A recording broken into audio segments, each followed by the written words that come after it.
देखो भाई, प्रश्नावली क्या है? 10.1। पहला क्वेश्चन है, क्या एक वृत्त की कितनी स्पर्श रेखाएं हो सकती हैं? ठीक है, ये क्या है? कोई वृत्त है। क्या है? कोई ये वृत्त है, इसकी कितनी स्पर्श रेखाएं हो सकती हैं? मैं स्पर्श रेखा यहाँ भी खींच सकता हूँ, मैं यहाँ भी खींच दूँ, यहाँ भी, यहाँ भी, यहाँ भी, यानी कि एक वृत्त की स्पर्श रेखा अनेक रेखाएं हो सकती हैं। यानी कहें तो अपरिमित रूप से अनेक स्पर्श रेखाएं हो जाएंगी। स्पर्श रेखा क्या है? यानी कि जो वृत्त को किसी एक बिंदु पर क्या करके जाए? स्पर्श करके जाए। यानी कि कोई ऐसी रेखा जो किसी वृत्त को किसी एक पॉइंट पर क्या करे? स्पर्श करे, वो क्या कहलाती है? उसकी स्पर्श रेखा कहलाती है। तो कोई वृत्त है ये, इस पर हम कितनी स्पर्श रेखा खींच सकते हैं? ये भी इसकी स्पर्श रेखा होगी। अगर मैं यहाँ खींचूँ, ये भी इसकी स्पर्श रेखा होगी। मैं यहाँ खींचूँ, ये भी इसकी स्पर्श रेखा होगी। यहाँ पे खींचूँ तो ये भी क्या होगी? स्पर्श रेखा होगी। अगर हम यहाँ देखें तो कोई सीमा नहीं है स्पर्श रेखाएं खींचने की, यानी कि किसी भी सर्किल की स्पर्श रेखाएं अपरिमित रूप से अनेक हो सकती हैं। बस यही तुम्हारा आंसर था पहले क्वेश्चन का, कि अपरिमित रूप से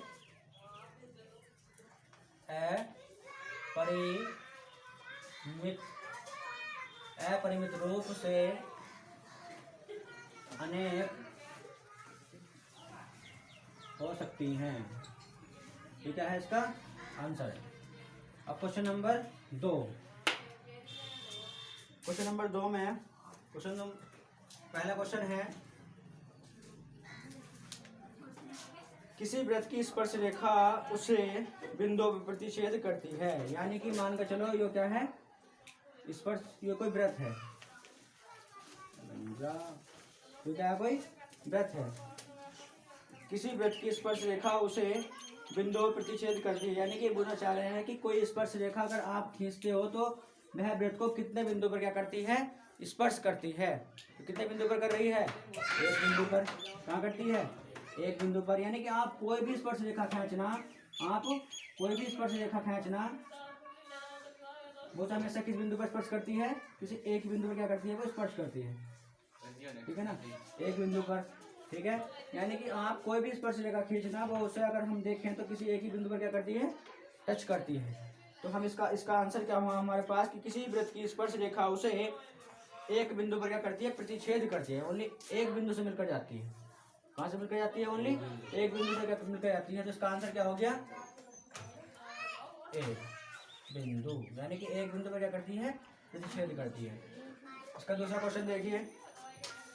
दूसरा है, वृत्त को दो बिंदुओं पर प्रतिच्छेद करने वाली रेखा को क्या कहते हैं? यानी कि कोई क्या है? वृत्त है। देखो भैया दोबारा से, कोई क्या है? यो वृत्त है। अगर मानकर चलो मैंने कोई एक रेखा खींच दी, इसमें क्या खींच दी? मैंने एक रेखा खींच दी। दूसरे क्वेश्चन के लिए सर्किल खींचा एक ही है, मैंने इसमें एक रेखा खींच दी। ठीक है ना? अब बताइए इस रेखा ने इस वृत्त को कितने बिंदुओं पर प्रतिच्छेद किया है? तुम देखोगे एक तो यहाँ कर दिया और एक कहाँ कर दिया? यहाँ। और जब कितने बिंदु प्रतिच्छेद किया है इसने? दो रेखा पर, दो बिंदुओं पर। अगर दो बिंदुओं पर प्रतिच्छेद किया है, और उन्होंने भी यही कहा है, वृत्त को दो बिंदुओं पर प्रतिच्छेद करने वाली रेखा को, ठीक है ना, वृत्त को दो बिंदुओं पर प्रतिच्छेद करने वाली रेखा को क्या कहते हैं? तो क्या कहते हैं? छेदक। क्योंकि इस लाइन ने पूरे वृत्त को क्या कर दिया? छेद दिया। यानी कि जो छेद कर क्या पहुंची है? बाहर पहुंची है। ठीक है ना? तो क्या कहलाएगी? छेदक रेखा कहलाएगी। ये कहना क्या चाह रहे थे? दोबारा सुनिए। ये कहना इसलिए ये चाह रहे थे कि यदि कोई रेखा एक वृत्त को दो बिंदुओं पर क्या करे? प्रतिच्छेद करे।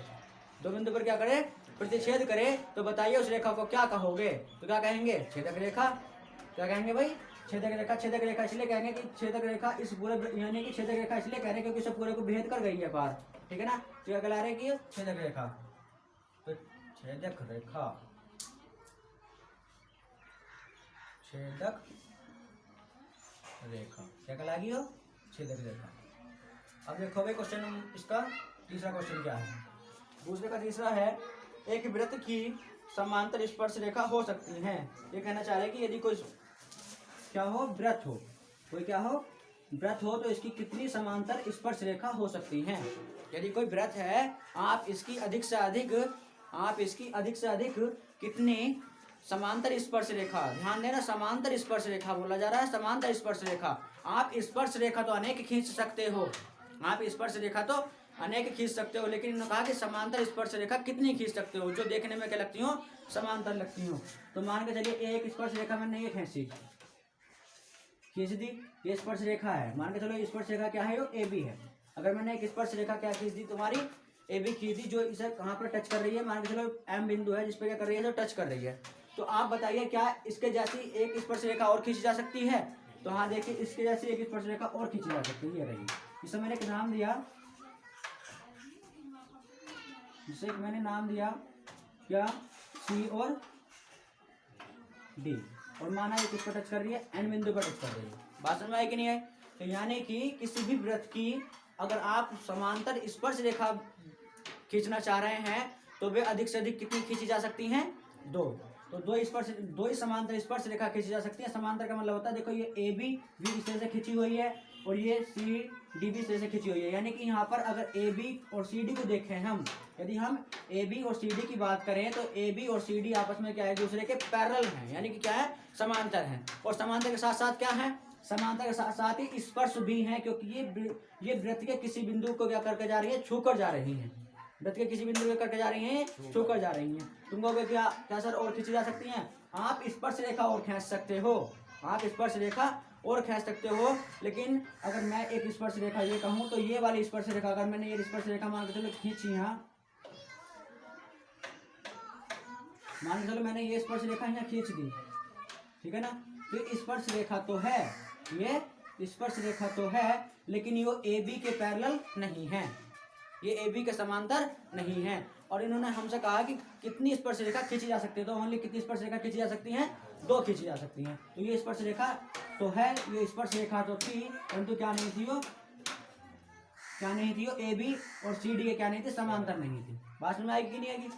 अब अगला क्वेश्चन देखेंगे तो इसका आंसर क्या हुआ, कितनी खींची जा सकती हैं, 2 खींची जा सकती हैं। 2 स्पर्श रेखा खींची जा सकती हैं, खींची जा सकती हैं। क्वेश्चन नंबर 4 है इसका, वृत्त तथा उसकी स्पर्श रेखा के उभयनिष्ठ बिंदु को क्या कहते हैं? मान के चलो ये स्पर्श रेखा है, इसे भी लिख रहे हैं हम लोग, कोई दिक्कत नहीं है। ये देखो ये क्या है, ए बी क्या है, एक स्पर्श रेखा है, क्या है, एक ए बी स्पर्श रेखा है। तो कहा स्पर्श रेखा और वृत्त के, ठीक है ना, स्पर्श रेखा और वृत्त के उभयनिष्ठ बिंदु को,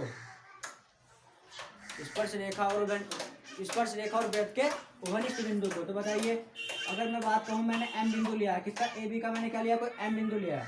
तो ये क्या है, ये वृत्त का बिंदु है, ठीक है ना, ये वृत्त का भी बिंदु है और ये स्पर्श रेखा का भी बिंदु है। बात समझे नहीं समझे? अगर ये वृत्त होता कोई, अगर मैंने यहाँ पर पॉइंट ले लिया तो क्या है, वो एम है, तो ये वृत्त का भी बिंदु हो गया। किसका बिंदु है, ये वृत्त का बिंदु है। अगर मैं यहाँ इसी बिंदु से क्या गुजार दूँ, कोई एक स्पर्श रेखा गुजार दूं, तो ये स्पर्श रेखा का भी बिंदु है, तो क्या कहलाया, हो उभयनिष्ठ बिंदु कहलाया। क्या कहलाया, हो उभयनिष्ठ बिंदु। अगर ये उभयनिष्ठ बिंदु कहलाया, अगर ये क्या कहलाया, उभयनिष्ठ बिंदु कहलाया, तो कहना चाह रहे हैं कि इस उभयनिष्ठ बिंदु को आप क्या कहोगे? तो हम क्या कहेंगे, इसे स्पर्श बिंदु कहेंगे। क्या कहेंगे, इसे हम स्पर्श बिंदु कहेंगे। तो इसका आंसर क्या हुआ, दोबारा समझना क्या, ये स्पर्श रेखा का भी बिंदु है और ये वृत्त का भी बिंदु है, यानी कि एम स्पर्श रेखा का भी एक बिंदु है और वृत्त का भी एक बिंदु है। इसलिए क्या कहा जा रहा है, ये उभयनिष्ठ बिंदु कहा जा रहा है। क्या कहा जा रहा है, कॉमन बिंदु है, कॉमन पॉइंट है। उस कॉमन पॉइंट को ही हम क्या कहेंगे, स्पर्श बिंदु कहेंगे, यानी कि उभयनिष्ठ बिंदु है। इन दोनों का स्पर्श बिंदु ही क्या इन दोनों का कॉमन यानी कि उभयनिष्ठ बिंदु ही क्या कहलाएगा, तुम्हारा स्पर्श बिंदु कहलाएगा। तो इसका आंसर क्या होगा, स्पर्श बिंदु, स्पर्श बिंदु। इस बात को आप एक तरीके से सोच सकते हो, बस इस तरीके से कि वृत्त तथा स्पर्श रेखा का, यानी कि स्पर्श रेखा वृत्त को जिस बिंदु पर, स्पर्श रेखा देखो कैसे और समझ सकते हैं आप, स्पर्श रेखा वृत्त को जिस बिंदु पर क्या करती है, स्पर्श करती है या प्रतिच्छेद करती है, ठीक है ना। स्पर्श रेखा वृत्त को जिस बिंदु पर क्या करती है, प्रतिच्छेद करती है, उसी बिंदु को हम क्या कहते हैं, स्पर्श बिंदु कहते हैं। क्या कहते हैं, हम स्पर्श बिंदु कहते हैं। तो इसका आंसर क्या हुआ, स्पर्श बिंदु। ठीक है भाई। तो अगला क्वेश्चन देखेंगे।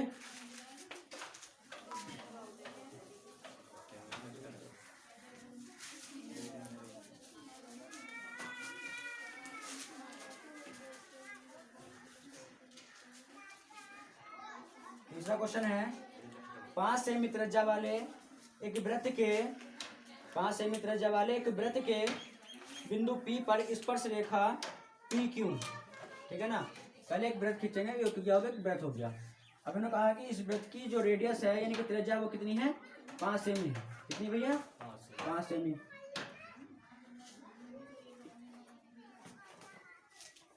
मान के चलो इसका वृत्त का केंद्र क्या हो गया, O है। वृत्त का केंद्र क्या भैया, O। अगर वृत्त का केंद्र O है और मैं यहाँ लिख देता हूँ, क्वेश्चन नंबर 3 है, दिया है वृत्त की त्रिज्या R कितनी है, 5 सेमी है, और वृत्त का जो केंद्र है, वृत्त का केंद्र क्या है, O है। तो देखो मैंने एक वृत्त बनाया, इसका केंद्र क्या मान लिया मैंने, O मान लिया। अब इन्होंने कहा कि इस बिंदु P पर स्पर्श रेखा, बिंदु P पर क्या है, कोई स्पर्श रेखा है। अगर मैं कोई स्पर्श रेखा खींच दूं तो बिंदु P पर है। किस पर भैया, बिंदु P पर। इसका स्पर्श बिंदु क्या है, P है। अगर स्पर्श बिंदु P है, P पर रेखा PQ केंद्र O से जाने वाले रेखा से बिंदु O पर इस प्रकार मिलती है। यानी कि क्या है, कोई स्पर्श रेखा है तुम्हारी PQ, क्या है, कोई स्पर्श रेखा क्या होगी तुम्हारी PQ। अब केंद्र O से एक लाइन जाती है ये, ठीक है ना, लाइन जाती है। इन्होंने एक लाइन ली केंद्र O से स्पर्श रेखा के Q बिंदु पर, स्पर्श रेखा के Q बिंदु पर सेंटर से क्या लिए, एक रेखा ली, ठीक है ना, उसे मिला लिया। अब इन्होंने एक बात और बताई है कि दिया है वृत्त की त्रिज्या कितनी है, 5 सेमी है। अगर वृत्त की त्रिज्या 5 सेमी है तो वृत्त की त्रिज्या ये भी तो 5 सेमी होगी। कितनी होगी भैया, 5 सेमी होगी। अगर 5 सेमी होगी तो ये क्या हो गया, 90 डिग्री। क्या हो गया, 90 डिग्री। और अगर वैसे भी याद रखना कि किसी स्पर्श रेखा पर यदि हम सेंटर से कोई क्या डालते हैं, लंब डालते हैं, ठीक है ना। अगर हम सेंटर से यदि वृत्त के केंद्र से अगर स्पर्श रेखा पर कोई क्या डालते हैं, लंब डालते हैं, तो वो कितने डिग्री का कोण बनाता है स्पर्श रेखा के पॉइंट पर, स्पर्श बिंदु पर कितना का बनाता है, 90 डिग्री का पॉइंट बना दिया है। कितना बनाया, 90 डिग्री का। और ये कितनी है, 5 सेमी। ये कितनी है, 5 सेमी। और क्या मालूम किया गया, और क्या दे रखा है इसमें, और कहा है OQ जो है ना, OQ कितनी है, 12 सेमी। ये क्वेश्चन के अंदर देखा कि OQ कितनी है, 12 सेमी। तो हमसे मांगा क्या है, तो बता रहे हैं PQ की लंबाई ज्ञात कीजिए। तो यहाँ सब लिख देता हूँ कि दिया है PQ कितनी है, 12 सेमी। तो हमें क्या बतानी है, PQ नहीं, OQ कितनी है, 12 सेमी। तो बतानी क्या है, PQ। अब हमें नजर आ रहा है कि त्रिभुज OPQ क्या है, समकोण है। क्या भैया, समकोण है। अगर समकोण है तो क्या लगा देंगे, पाइथागोरस लगा देंगे। क्या लगा देंगे, पाइथागोरस। तब पाइथागोरस इनमें से तो पाइथागोरस क्या कहती है, कर्ण का स्क्वायर बराबर आधार का स्क्वायर, और क्या आ गया, लंब का स्क्वायर। तो कर्ण क्या है तुम्हारे पास, कर्ण कितना है, कर्ण है तुम्हारे पास 12। तो 12 का स्क्वायर, आधार कितना है, PQ, क्या है, PQ, और लंब कितना है, 5। 12 का स्क्वायर करेंगे तो कितना आ गया, 12 12 में 144, ठीक है ना। PQ एज इट इज, और 5 पंजे 25। हम वैल्यू किसकी निकालनी है, PQ की। तो क्या ले आएंगे, अगर PQ की वैल्यू निकालनी है तो 144 माइनस क्या आ गया, 25। इधर कितना रह गया, PQ का स्क्वायर। 144 में से 25 माइनस करेंगे तो कितना बचा, 119। कितना बचा, 119। और ये कितना है, PQ का स्क्वायर। निकालना क्या है, PQ। क्या निकालना, PQ, ना कि P स्क्वायर। क्या निकालना, PQ। अगर PQ निकालना तो स्क्वायर इधर आएगा, स्क्वायर रूट लग जाएगा। क्या लग जाएगा, ये स्क्वायर रूट। तो कितना बचा, ये PQ। अगर PQ बचा और यही तुम्हें निकालना, ये तुम्हारा क्या है भाई, आंसर है। देखो क्वेश्चन नंबर 4। क्वेश्चन कह रहा है कि एक वृत्त खींचिए, एक दी गई रेखा के समांतर 2 ऐसी रेखाएं खींचिए, ठीक है ना। कल तो मैंने एक वृत्त खींच लिया ना, वृत्त खींचने के लिए कहा, मैंने क्या खींच लिया, एक वृत्त खींच लिया। तो उन्होंने कहा कि एक दी गई रेखा के समांतर, ठीक है ना, एक दी गई रेखा के समांतर, मान के चलो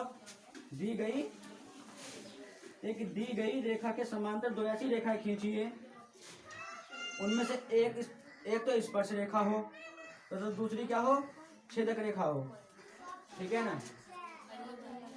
जैसे कि मैंने क्या खींच ली, एक रेखा खींच ली, ठीक है ना, क्या खींची, एक रेखा। अब इसी के समांतर ना, इसी के समांतर मुझे दो रेखा और खींचनी है। क्या खींचनी है मुझे, दो रेखा और खींचनी है, जिनमें से एक तो क्या होनी चाहिए, स्पर्श रेखा होनी चाहिए। क्या होनी चाहिए, एक स्पर्श रेखा होनी चाहिए, और एक क्या होनी चाहिए, छेदक रेखा। एक बार बताइए, अगर मैं इसके जैसी एक रेखा, दो रेखा और खींचूं तो एक तो मुझे स्पर्श रेखा खींचनी होगी, तो स्पर्श रेखा तो ये हो गई, ठीक है, क्या हो गई, स्पर्श रेखा तो ये हो गई। अगर एक और खींचनी है, ठीक है ना, एक और खींचनी है तो वो क्या होनी चाहिए, छेदक रेखा होनी चाहिए। तो एक और खींची मैंने, क्या हो गई, छेदक रेखा हो गई। क्या हो गई ये, छेदक रेखा। तो यानी कि मुझे दो रेखाएं ऐसी खींचनी थी, ठीक है ना, दो रेखाएं, दो समांतर बोल रहा है क्या, एक वृत्त खींचिए और एक दी गई रेखा के समांतर दो ऐसी रेखाएं खींचिए, ठीक है ना, दो समांतर दो ऐसी रेखाएं खींचिए, तो ठीक तो है। ये क्या है, ए भी मैंने कोई रेखा ले ली हो, ये जैसे मुझे दो रेखा यानी कि समांतर दो रेखा और खींचनी है, यानी कि ए बी के समांतर दो रेखा और खींचनी है। तो देख लीजिए यहाँ ये सी डी मान ली मैंने, और ये क्या मान ली, डी एफ मान ली। क्या मान ली मैंने, डी एफ मान ली। तो देखो इसके जैसे मैंने दो समांतर रेखा खींची है, एक तो ये खींची और एक ये खींची, जिसमें से ये तो क्या है, स्पर्श रेखा, ये तो क्या है, स्पर्श रेखा, और ये क्या कहलाएगी, छेदक रेखा। छेदक रेखा इसलिए कहलाएगी क्योंकि इसने वृत्त को दो बिंदु पर क्या किया है, प्रतिच्छेद किया है। ये छेदक रेखा इसलिए कहलाएगी क्योंकि इसने बिंदु को दो बिंदु पर क्या किया है, प्रतिच्छेद किया है, इसलिए कहलाएगी छेदक रेखा कहलाएगी। और ये कहलाएगी तुम्हारी स्पर्श रेखा। यही तुम्हारा क्वेश्चन का आंसर था।